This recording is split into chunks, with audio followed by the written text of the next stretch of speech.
네, 오늘은 사순절 네 번째 주일입니다. 우리 사순절은 이제 주일로 하면 6번 주일을 맞이하게 되거든요. 그러니까 월요일부터 토요일까지 66이 46, 36 하고 이제 수요일부터 시작이 돼서 이제 40일 동안을 사순절이라고 합니다.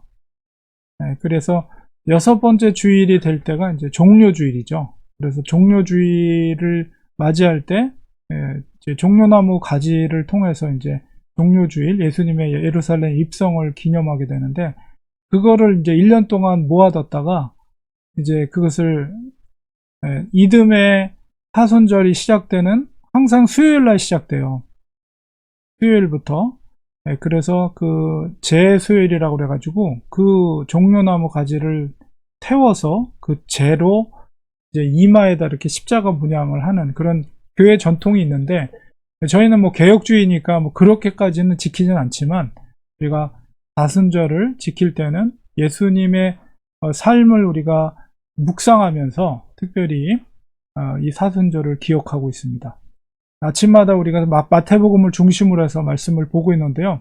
오늘도 그 연장선상 가운데 마태복음 20장에 있는 말씀을 통해서 우리 사순절 동안에 예수님의 어떤 행적을 우리가 이렇게 묵상하면서 예수님의 제자도를 깨닫고 있습니다.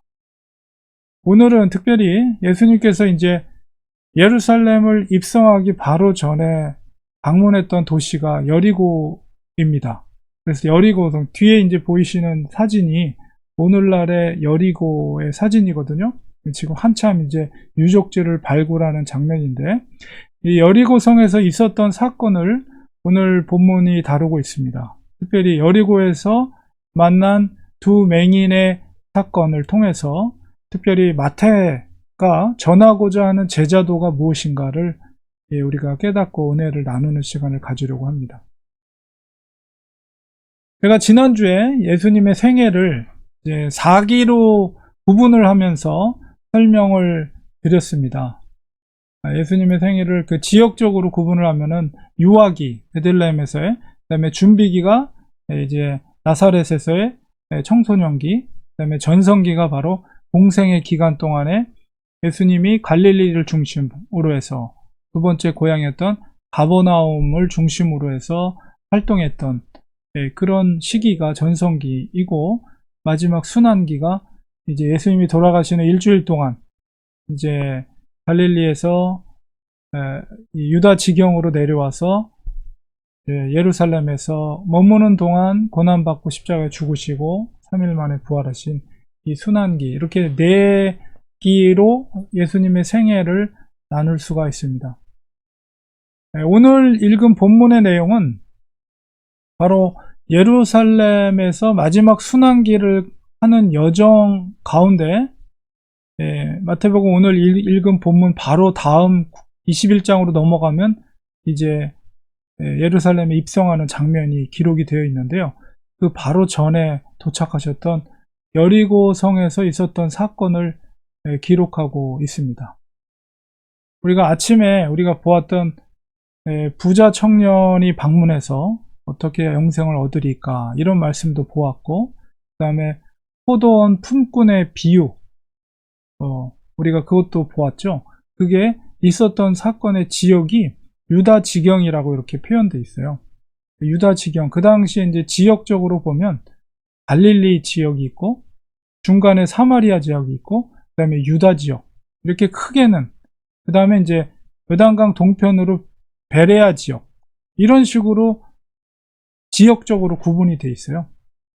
우리가 그 부자 청년의 방문, 그리고 포도원 품꾼의 비유를 했던 그 예수님이 했던 지역이 바로 유다 지경입니다. 그러니까 거의 여리고에서나 아니면 거의 여리고에 와서 그 이야기를 나눈 것으로 우리가 이해할 수가 있는데요. 바로 오늘 본문이 발생했던 것이 바로 여리고입니다. 우리가 여리고 하면은 제일 먼저 떠오르는 생각이 바로 구약 시대에 여호수아가 요단강을 건너서 첫 성이었던 여리고를 점령했던 사건을 우리가 제일 먼저 떠오르게 됩니다. 7바퀴를 돌죠. 마지막 날은 7번 돌면서 여리고가 무너지고 그 첫 성을 점령했던 그 사건이 가장 이제 유명하기 때문에 우리 그것을 기억하고 있는데요. 우리가 한 가지 우리가 기억해야 될 것은 예수님 당시에도 여리고가 있었죠. 당연히. 근데 예수님이 방문했던 여리고가 바로 여호수아가 방문했던 그 여리고와는 다릅니다. 그러니까 오늘날에도 보면 이제 신도시가 있고 구도시가 있듯이, 그러니까 이미 예수님 당시에도 그 여호수아의 여리고는 굉장히 고대 도시죠. 왜냐면 거의 한 1000년 전에 있었던 사건이기 때문에, 오늘날로 치면 3000년 전. 그러니까 이 여리고는 지구상에 존재하는 도시 중에 가장 오래된 도시 중에 하나라고 볼 수가 있어요. 그러니까 예수님 당시에도 그 여호수아 때 여리고의 그 성에 잔존함이 있었지만은 예수님이 방문했던 여리고는 새로운 신 여리고입니다. 그래서 여리고에서 여호수아 시대 여리고에서 좀 남서쪽 한 3km, 3.2km 정도 떨어진 곳에 새로운 신 여리고가 있었는데, 바로 예수님이 방문했던 것은 그 신 여리고예요. 그 지역은 해발, 그러니까 사해 근처니까 해발 마이너스 280m예요. 그러니까 평지보다도 바다 수면보다도 280m나 낮은 지역입니다. 그러니까 그런 분지 지역이었기 때문에 기후 조건을 보면 여름에는 굉장히 덥습니다. 그래서 우리가 포도원 비유를 할 때 보면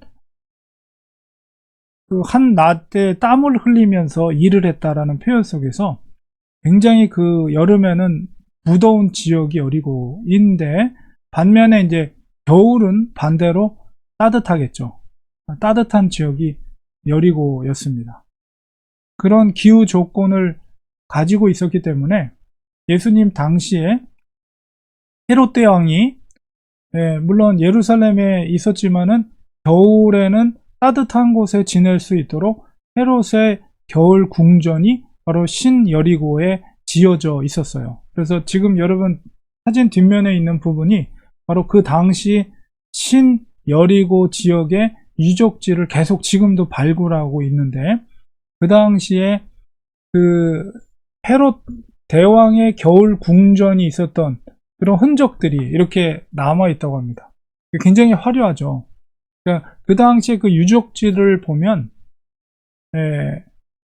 그 얼마나 웅장하고 아주 많은 시설들이 갖춰져 있는가를 그 유적지를 통해서 볼 수 있는데, 그 궁전 옆으로 평지에 여러분 배너에서 나오는 경마장, 한 320m가 되는데 그런 경마장이 지어져 있고, 그리고 경마장 끝에는 한 3천여 명이 구경할 수 있는 관람석도, 야외 극장도 있었고, 그리고 이제 와디, 건조 지역이지만은 비가 내릴 때는 물이 흐르는 그런 와디 양쪽에 이제 궁과 또 영접하는 시설들, 그리고 물길들을 감상할 수 있는 어떤 구조들, 그렇게 유적지를 통해서 볼 수가 있대요. 그리고 그 관통하는 와디, 물을 끌어다가 사시사철 사용할 수 있도록 했으면서, 그렇기 때문에 이 지역은 이제 야자수라든가 그런 식물들이 많이 존재하고 있고,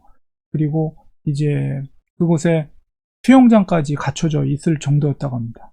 그래서 그쪽에 그 신 여리고 도시, 그 궁과 그 성이 굉장히 경제적으로 활발하게 발달되어 있던 도시라는 것을 우리가 그 유적지를 통해서 알 수가 있습니다. 제가 이렇게 여리고의 어떤 규모라든가 그 상황을 말씀드리는 이유는 바로 그만큼 경제적으로 활발하고 부가 많이 축적될 수 있는 도시였다, 풍요로웠던 도시다 라는 것과 함께, 그만큼 부자와 가난한 자들의 격차가 심했다는 것을 우리가 짐작할 수가 있기 때문에 제가 이런 설명을 드리고 있습니다. 여기서 누구를 만난 겁니까? 예수님께서 세리장이었던 삭개오. 그러니까 이 도시의 세리장이었으니까 얼마나 삭개오가 돈이 많았을까를 우리가 짐작할 수가 있고, 또한 오늘 본문에 나온 바로 이 맹인들을 바로 이 신 여리고에서 만나게 된 것이죠. 그러니까 우리가 그런 배경들을 이해할 때 삭개오가 누리고 있었던 부를 자기가 다 포기한다는 것이 어떤 의미를 가지고 있는가를 우리가 어느 정도 짐작할 수가 있는 것이고, 예수님을 찾아왔던 부자 청년도 그런 경제적인 배경 속에서 그렇게 부를 누릴 수 있는 젊은 청년들, 물론 관직에 있기도 하겠지만 그 부를 짐작할 수가 있습니다. 그런데 항상 빛이 밝을수록 그 어둠, 그림자는 더 진하죠. 그런 것처럼 부를 누리는 사람들이 많이 있는 곳일수록 어두운 그늘에는 특별히 가난한 자들이 느끼는 어떤 박탈감, 그리고 궁핍에서 오는 그 고통은 아마 더욱 컸을 것입니다. 오늘 본문에 등장하는 두 사람의 맹인, 이들은 특히나 맹인들이었어요.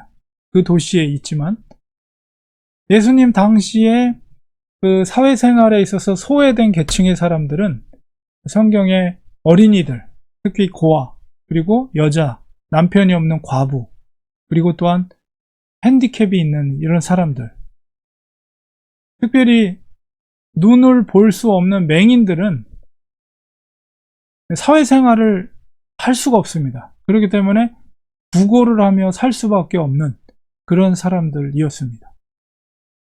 그 당시 사회 구조 속에서 맹인이 할 수 있는 일은 아무것도 없어요. 그러니까 볼 수 없다는 것은 거지로서 살 수밖에 없는 그런 인생이라는 거죠. 그런 사람들에게 드디어 놀라운 소식이 전해졌습니다. 비록 그들은 눈으로는 볼 수 없었지만 그들은 들을 수 있는 귀는 있었던 것이죠. 바로 예수님께서 이 여리고에 오신다는 소식을 들었어요. 예수님에 대한 소문은 이미 사역 초기부터 예루살렘에까지 전해졌고요. 그래서 예루살렘에서 종교 지도자들이 일부러 그 바리새인들을 갈릴리로 파송할 정도로 소문이 퍼져 있었습니다. 예수님의 병든 자들을 치유하고 귀신들을 물리치고 고치신다는 그런 소문을 이 맹인들도 듣고 있었어요. 그렇지만 그 소문을 듣고 당장이라도 달려가고 싶지만 현실적으로 갈 수가 없죠. 볼 수가 없기 때문에. 그런데 그 맹인에게 기쁜 소식이 들려온 거예요. 바로 그 갈릴리에서 예수님께서 직접 여리고성에 오신다는 소식이었습니다. 그리고 드디어 많은 무리들의 웅성거리는 소리를 통해서 그분이 가까이 오신다는 것을 감지했죠. 주위 사람들로부터 예수님이 지나간다는 소식이 들었을 때 그들이 가만히 있을 수가 없었어요. 우리가 그 여리고에서 고침받은 맹인에 대한 기사는 요한복음을 제외하고 공간복음서에서 다 기록이 되어 있거든요. 특별히 이제 복음서를 최초로 기록했던 마가가 뭐라고 기록했는지 우리가 살펴보면 분명하게 우리가 잘 아는 이름이 기록되어 있습니다. 마가복음에 보면 마가복음 10장 46절 47절에 그들이 여리고에 이르렀더니 예수께서 제자들과 허다한 무리와 함께 여리고에 나아가실 때에 디메오의 아들인 맹인 거지 바디메오가 길가에 앉았다가 나사렛 예수시란 말을 듣고 소리질러 이르되 다윗의 자손 예수여 나를 불쌍히 여기옵소서. 그래서 마가에는 분명히 그 맹인, 마태는 2명이라고 그랬죠. 어쨌든 그 맹인 중에 한 명이 디메오의 아들이며 맹인이었고 또한 거지, 그의 분명한 이름이 바디메오라는 것을 마가는 밝히고 있어요. 이 바디메오가 다른 맹인과 함께 예수님을 만나고 소리를 지르게 됩니다. 그래서 그런 예수님과의 만남을 통해서 기적이 일어나는 사건을 우리가 읽었는데요. 오늘 이 사건을 통해서 우리는 이 맹인들을 통해서 3가지의 제자도를 배우고자 합니다.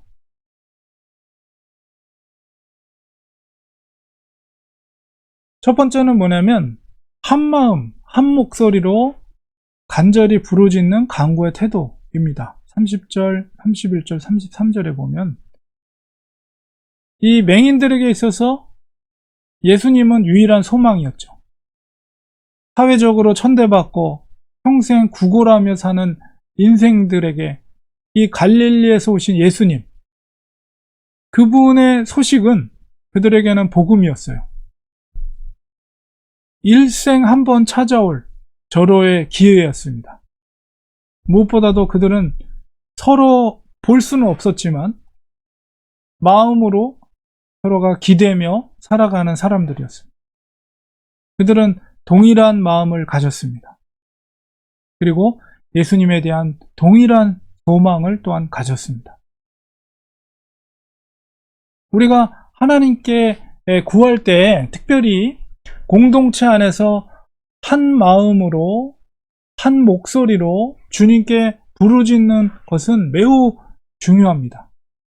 혼자가 아니라 같이 기도할 때 그 더욱 힘이 됩니다. 주님께서도 두세 사람이 주의 이름으로 모인 곳에 내가 그곳에 함께 할 것이다, 이렇게 약속해 주셨죠. 어떤 문제 앞에서 우리가 한 마음을 가지시기 바랍니다. 한 마음. 여러분, 부부가 한 마음이 돼야 돼요. 또한 가족이 한 마음이 되어야 됩니다. 그리고 교회 공동체가 한 마음을 가져야 합니다. 다른 마음, 다른 목소리를 내면 소망을 이루기가 힘들어져요. 어떤 문제 앞에서 한 마음이 되게 해달라고 우리는 먼저 기도하고 그 다음에 한 목소리로 하나님께 간절히 기도해야 됩니다. 오늘 본문 속에서도 두 맹인은 한 목소리로 간구했어요. 특히 두 맹인이 더욱 하나가 될 수 있었던 것은 함께 고통을 느끼고 그것을 경험했기 때문입니다. 우리 남자 성도분들은 이제 한국에서 이 군대 동기들이 굉장히 각별하잖아요. 군대에서. 왜 그렇습니까? 같은 신교대에서 어려운 기초 훈련을 같이 받고 또 같이 부대에 들어가서 함께 그 어려운 고통들을 경험했다는 것이 아주 끈끈한 전우애를 갖게 하는 것이죠. 그래서 이렇게 고통을 함께 나누는 것이 이 공동체 하나됨의 큰 유익이 될 수가 있습니다. 그래서 우리가 교회 공동체에서 누군가가 고통을 느낄 때, 어려움이 있을 때 그것을 함께 나누는 것은 굉장히 중요합니다. 그것을 또한 나눠야 됩니다. 그래서 그런 경험들이 많이 쌓여 있는 교회일수록 그 교회가 한 마음이 될 수가 있는 거예요. 그리고 한 목소리를 낼 수가 있는 것입니다. 예수님께서는 이제 그 맹인들의 그 한 목소리로 부르짖는 것을 들으셨죠. 그래서 무엇을 하여 주기를 원하느냐 했을 때 역시 동일하게 그들은 33절에 주여 우리 눈뜨기를 원하나이다. 내 눈이 아니라 우리 눈뜨기를 원하나이다. 한 목소리로 간절히 한 목소리로 구했습니다. 주님께서 그들의 목소리를 들으시고 그들의 눈을 뜨게 해주신 거죠. 바로 그것입니다. 두 번째는 바로 자기를 낮추고 주의 긍휼을 구하는 자세입니다. 30절, 31절에 그들이 한 목소리를 소리친 간구의 내용이 뭡니까? 30절에 우리를 불쌍히 여기소서 다윗의 자손이요. 우리를 불쌍히 여기소서. 이 말씀의 의미가 무엇입니까? 여리고라는 화려한 도시 가운데 천대받으며 살고 있는 우리들을 보시고 주의 자비를 베풀어 달라는 것입니다. 우리는 불쌍한 존재라는 것입니다. 이것은 바로 자기 자신들이 철저히 낮아짐의 표현입니다. 우리가 기도할 때 무엇보다도 불쌍히 여겨달라는 기도는 참 좋은 기도입니다. 그것은 바로 우리의 무능함, 우리 자신의 무지, 우리 자신의 보잘것없음을 주님 앞에 겸손함으로 나타내는 표현이죠. 우리가 기도할 때 정말 이런 기도의 태도를 본받아야 됩니다. 우리를 불쌍히 여겨 주시옵소서. 하나님의 전적인 은혜와 자비를 구하는 것입니다. 우리의 연약함, 우리의 무지함, 그렇기 때문에 하나님의 능력을 구하고 하나님의 지혜를 구하는 거예요. 우리는 할 수 없다는 거예요. 그러나 주님께서 도와주시면 할 수 있다는 것을 우리가 그렇게 표현하는 거예요. 우리를 불쌍히 여겨달라고. 자, 그리고 이 두 맹인은 주님을 향해서 뭐라고 외쳤습니까? 바로 다윗의 자손이요. 이 의미는 뭐냐면 주님을 향한 존칭이에요. 존칭. 주님은 다윗과 같은 메시아라는 것입니다. 바로 주님이 왕의 권세를 가지신 존귀한 분이라는 거예요. 이 불쌍한 죄인들에게 그 왕적인 권세를 가지고 자비와 긍휼을 베풀어 주시옵소서. 오직 당신만이 그것을 할 수 있는 분이라는 그 존칭의 표현이에요. 우리도 기도할 때 바로 이런 겸손함과 또 주님을 향한 신실함과 경외함을 가지고 우리가 기도해야 됩니다. 무슨 일을 하든 그 주님의 도우심이 없다면 결코 아무것도 할 수 없는 존재라는 것을, 나약한 존재라는 것을 주님 앞에 인정하는 것입니다. 우리 자신의 무지와 무능력을 인정하고 하나님의 절대적인 도우심과 지혜와 자비와 긍휼을 구하는 것입니다. 이렇게 소리 질렀을 때 이 제자들과 무리들이 이 맹인들을 꾸짖으면서 잠잠할 것을 요구했죠. 그러나 그들은 어떻게 했습니까? 오히려 더 큰 소리로 우리를 불쌍히 여겨 주시옵소서. 다윗의 자손이요. 소리 지르면서 주님의 자비를 구했습니다. 결국 34절에 예수님 뭐라고 표현했습니까? 예수께서 불쌍히 여기사, 주님께서 그들을 정말 불쌍히 여겨주셨어요. 그리고 주님께서 겸손함과 경외함으로 그들이 구할 때 주님께서 그들의 문제를 해결해 주셨어요. 우리들도 그렇게 기도할 때 주님께서 우리를 불쌍히 여기시고 긍휼의 은혜로 우리를 도와주시고 은혜를 베풀어 주실 줄 믿습니다. 세 번째로는 그들이 보게 된 은혜를 깨닫고 주를 따르는 제자가 되었다는 것이에요. 34절에 보니까 주님께서는 그들을 불쌍히 여겨주셨고 그들의 소망대로 눈을 고쳐주셨습니다. 볼 수 없었던 사람이 보게 될 때 여러분 어떤 마음일까요? 맹인이라는 것은 세상을 아무것도 볼 수 없는 암흑과 같은, 우리가 눈을 감을 때 아무것도 보이지 않는 것처럼 그런 상태로 살아가는 사람들, 볼 수 있겠다는 것은 얼마나 큰 기쁨일까요? 제가 인터넷에서 이런 영상을 본 적이 있어요. 그러니까 색을 구별하지 못하는 분들을 생맹이라고 그러죠. 볼 수는 있지만 일반적인 사람들이 보는 그런 컬러로 세상을 보는 것이 아니라 우리가 뭐 이해는 잘 안 되죠. 흑백 테레비 보듯이 세상이 그렇게 흑백으로 보이는 사람들을 생맹이라고 합니다. 근데 제가 영상을 보니까 어떤 그 미국인 아버지에게 생일 선물로 특별하게 색을 구별할 수 있는 특수 안경을 가족들이 돈을 모아서 생일 선물로 아버지에게 선물을 해주는 영상이거든요.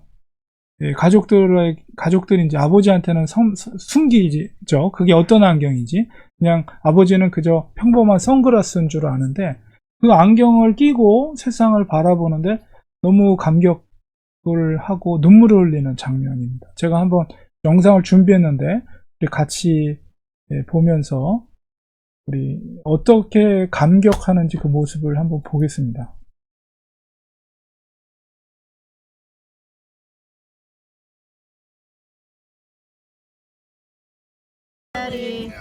Happy birthday to you.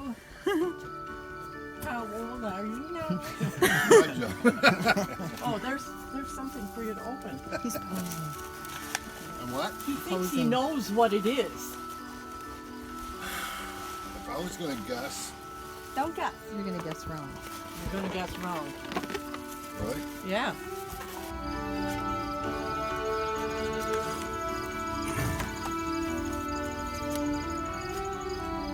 Happy birthday, baby, from all of us. Happy birthday. What is this? Put them on. Your sunglasses.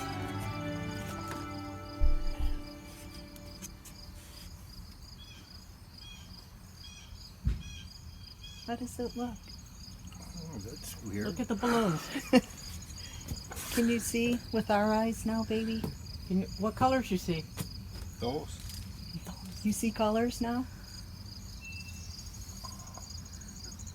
Oh, the trees are neat.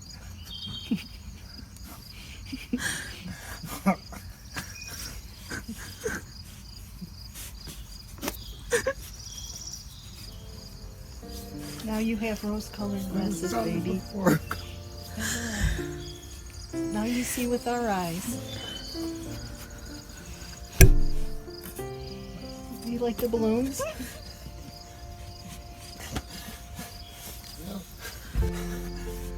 Turn around. What about the flowers on the house?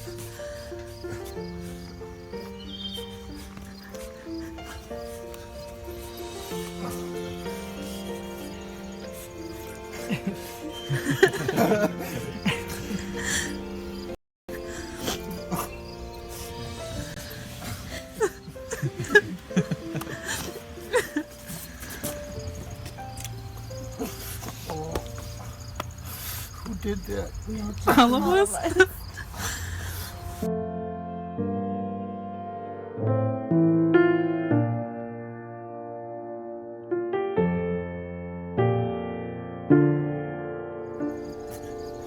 Doesn't look like mud.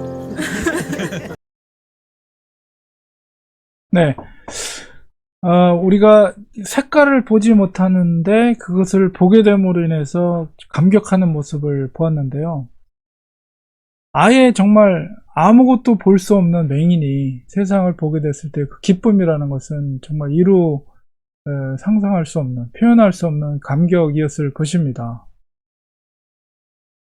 그런데 정말 우리가 볼 수 없었을 때 보게 되면 뭘 하고 싶니? 이렇게 했을 때 평소에 생각하고 있던 것들이 있을 거 아니에요. 그거를 하기를 위해서 세상으로 달려갈 수 있었을 텐데도 오늘 마태가 기록하는 이 맹인, 마가에선 그가 바디메오라고 했는데 이 바디메오의 행보를 보면 아주 짧게 기록되어 있습니다. 34절 후반부에 보게 돼요. 그들이 예수를 따르니라 이렇게 기록되어 있습니다. 여기서 이 따른다는 것은 이중적인 의미를 갖고 있죠. 즉시로 예수님을 따라갔다는 의미도 있고 또한 주님의 도를 따르는 제자가 되었다는 의미, 두 가지 의미가 함께 있습니다. 마태의 제자도를 우리가 고려할 때 특히 가이사랴 빌립보에서 예수님께서 최초로 순환 예고를 하시고 나를 따른다는 것은 곧 자기를 부인하고 자기 십자가를 지고 나를 쫓는 것이다 라고 말씀해 주셨어요. 마태가 말하는 제자도 그 순서를 볼 때 그게 이제 빌립보에서 가이사랴 빌립보에서 말씀하신 것이 불과 얼마 전이거든요. 거기서부터 출발해서 지금 여리고까지 오신 거예요. 그 두 맹인들은 바로 그 마태의 기록처럼 예수님의 제자의 길을 따랐다는 의미가 여기에 실려져 있는 것이죠. 보통 사람들은 자기의 어떤 기도의 제목이 응답되었을 때 그때 반짝 좋아하다가 감사를 쉽게 잊어버리고 그냥 자기의 길을 세상으로 가는 사람들이 대부분입니다. 언제 그러냐는 당연한 듯이. 그러나 이 맹인의 바디메오의 사건을 통해서 이 눈을 뜨게 된 이 기적보다 더 중요한 것은 마태가 중요하게 포인트로 잡고 있는 것은 그들이 예수를 따랐다는 거예요. 바로 그들은 맹인들은 예수님을 통해서 물론 보게도 됐지만은 바로 진리를 발견한 것입니다. 구원의 길을 보게 된 것이에요. 주님께서는 이제 예루살렘에 들어가서 무슨 얘기를 합니까? 눈이 있어도 보지 못하고 귀가 있어도 듣지 못하는 그 종교 지도자들에게 신랄하게 비판했죠. 오히려 보지 못하는, 못 보는 자들이 진리를 보고 그것을 따른다는 거예요. 예수님이 앞서도 말씀하신 먼저 된 자로서 나중되고 나중된 자로서 먼저 된다는 말씀의 의미가 바로 이 바디메어 같은 보잘것없는 화려한 그 여리고성에서 아무도 쳐다보지 않는 보잘것없는 이런 바디메어 같은 연약한 자들을 오히려 하나님은 주님의 은혜로 구원받게 된다는 것을 말하고 있는 것입니다. 우리들도 이 바디메어 같은 주님께서 간구에 응답해 주신 것에 만족해서는 안 되는 것이죠. 더 중요한 것은 무엇입니까? 응답해 주신 분이 누구신가에 대한 그 분명한 주님의 정체성을 깨닫고 바디메어는 그걸 깨달은 거예요. 그리고 천국의 메시아라는 것에 초점을 맞추고 주님을 따르는, 그저 보게 된 것으로 기뻐하고 즐거워하는 것으로 멈춰버리는 것이 아니라 거기서 그 눈을 보게 한 분이 누구인가? 바로 구원해 주라는 거예요. 마태가 말하는 제자도 그거예요. 그렇기 때문에 그분을 따르는 제자가 되라는 거예요. 설령 육신의 눈이 보이지 않더라도 주님께서 우리 인생의 주인 되시며 천국에 이르는 진리, 구원의 길이 된다는 것을 깨닫는다면 그 사람이 바로 진짜 빛을 본 사람, 빛을 보는 사람이에요. 눈이 보이든 안 보이든 주님을 따르는 삶을 사는 것이 중요한 것입니다. 이 바디메오의 사건에서 가장 중요한 포인트는 눈을 떴다는 것이 아니라 바로 그가 진리를, 구원의 길을 발견했고 바로 그가 예수를 따르는 자가 되었다는 거죠. 우리도 어떤 처지와 상황에 있더라도 이 바디메오 같이 주님을 따르는 제자가 되어야 됩니다. 결론을 맺겠습니다. 마태의 제자도의 핵심은 바로 예수 그리스도의 왕권입니다. 하늘 아버지께서는 독생자 그리스도께 하늘과 땅의 모든 권세를 주셨습니다. 마태복음 28장에 있는 대임명령 속에서 아버지께서 내게 하늘과 땅의 모든 권세를 주셨다. 바로 예수님을 따르는 제자는 바로 그 주권을, 예수님의 그 주권을 믿는 것입니다. 그 의미는 바로 나그네 같은 이 땅에서의 삶이 어떤 형편과 처지이든지 간에 최종적인 심판자, 주권을 가지신 그 예수님의 주권을 믿고 따른다면 결국 그에게 영적인 승리와 영생이 보장되어 있다는 것입니다. 여리고성에서 가장 어둠의 삶을 살았던 바디메오는 바로 예수님을 만남을 통해 진정한 광명을 찾았고 무엇보다도 구원의 길을 찾았습니다. 사실 그 은혜는 하나님의 전적인 은혜입니다. 마태복음에서는 기록되어 있지 않지만 마가나 누가복음에서는 주님께서 그 맹인들에게 말씀하실 때 내 믿음이 너를 구원하였다라고 말씀하십니다. 주님을 만나면 주님만이 내 문제를 해결해 주실 수 있는 분이라는 확신과 믿음, 바로 그 모든 권세를 지니신 분이라는 믿음이 바로 빛을 보게 한 것입니다. 우리에게도 그 믿음이 있어야 돼요. 그 믿음이 있다면 기쁨으로 제자의 길을 갈 수가 있습니다. 아무리 좁아도 험해도 기쁨으로 그 길을 갈 수가 있는 거예요. 마태가 요구하는 제자도가 바로 그것입니다. 예수 그리스도께 모든 주권이 있음을 믿으시기 바랍니다. 죽음과 삶의 권세, 주권까지 주님께 있음을 믿으시기 바랍니다. 그 믿음이 있다면 주를 기쁨으로 따를 수가 있어요. 그 여리고성에서 만났던 삭개오도 자기의 부자 청년과는 다르게 자기의 모든 재산을 가난한 자에게 나눠줘도 그 믿음이 있다면, 예수님이 구원의 길, 생명의 길이라는 믿음이 있다면 그것을 할 수가 있는 거예요. 믿음으로 주를 의지하는 사람들을 주님은 반드시 책임져 주십니다. 반드시 도와주십니다. 우리를 구원의 길, 영생의 길로 인도해 줄 줄 믿습니다. 기도하겠습니다. 하나님 아버지, 화려한 도시 여리고성에서 가장 어두움 가운데 살았던 맹인들에게 주님은 찾아와 주셨습니다. 그 맹인들은 광명을 찾았고 구원의 길을 찾았습니다. 그들은 예수를 쫓았습니다. 예수님의 주권을 깨닫고 왕 대신 분이시라는 것을 믿고 그분을 따랐습니다. 하나님, 우리가 눈이 떠진 기적으로 기뻐할 것이 아니라 예수님을 만나고 예수님을 발견하고 구원의 길을 깨달은 것으로 기뻐하며 주님을 따를 수 있는 예수님의 제자들이 되게 하여 주시옵소서. 예수님의 이름으로 간절히 기도합니다. 아멘.